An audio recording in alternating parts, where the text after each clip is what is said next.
Hello everyone, welcome back to my new video.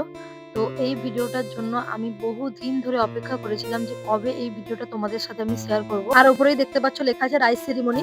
তো rice সেরিমনিটা কার অবশ্যই তোমাদেরকে আমি জানাবো, তার জন্য লাস্ট অব্দি ভিডিওটা তোমাদেরকে দেখতে হবে। আর আজকের লুকটা আমাকে কেমন লাগছে অবশ্যই কিন্তু তোমরা কমেন্ট করে জানাবে।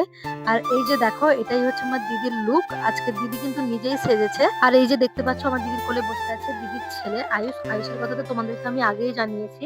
তো চলো আর বেশি কথা না বলে আমি এবার মেন কোর্সের দিকে যাই। প্রথমে ছিল ঝুড়ি ঝুড়ি আলু ভাজা, তারপরে ছিল স্যালাড লেবু, তারপরে ছিল সাদা ভাত আর শাকের চচ্চড়ি আর ডাল আর আলু ভাজার কম্বিনেশনটা কার ভালো লাগে অবশ্যই কিন্তু কমেন্ট করে জানাবে। আমার তো ইতিমধ্যেই জল চলে আসছে জিভে। আর তারপরে ছিল ভেজ ডাল। তো আমি এবার ভেজ ডাল আর আলু ভাজাটা একটু মাখিয়ে খাচ্ছি। এত টেস্ট আর কি বলবো, সব রান্নাগুলো এত দারুণ হয়েছিল মানে বলার মতন। ছিল ঝিঙে আলু চিংড়ি মাছ দিয়ে একটা তরকারি। উফ, এটাও যা টেস্ট ছিল না বলে বোঝাতে পারবো না। সিরিয়াসলি আমার তো জিভে একদম জল চলে আসছে। তারপরে চলে এলো আমাদের সবার প্রিয় দই কাতলা। মাছটা খেয়ে আমি যা বুঝলাম এতটা ফ্রেশ ছিল আর এতটা টেস্ট ছিল। তারপরেই চলে এসেছে আমাদের সবার প্রিয় লাল লাল ঝাল ঝাল চিকেন কষা। তারপর আমি নিয়ে নিলাম আবার একটা দই কাতলা।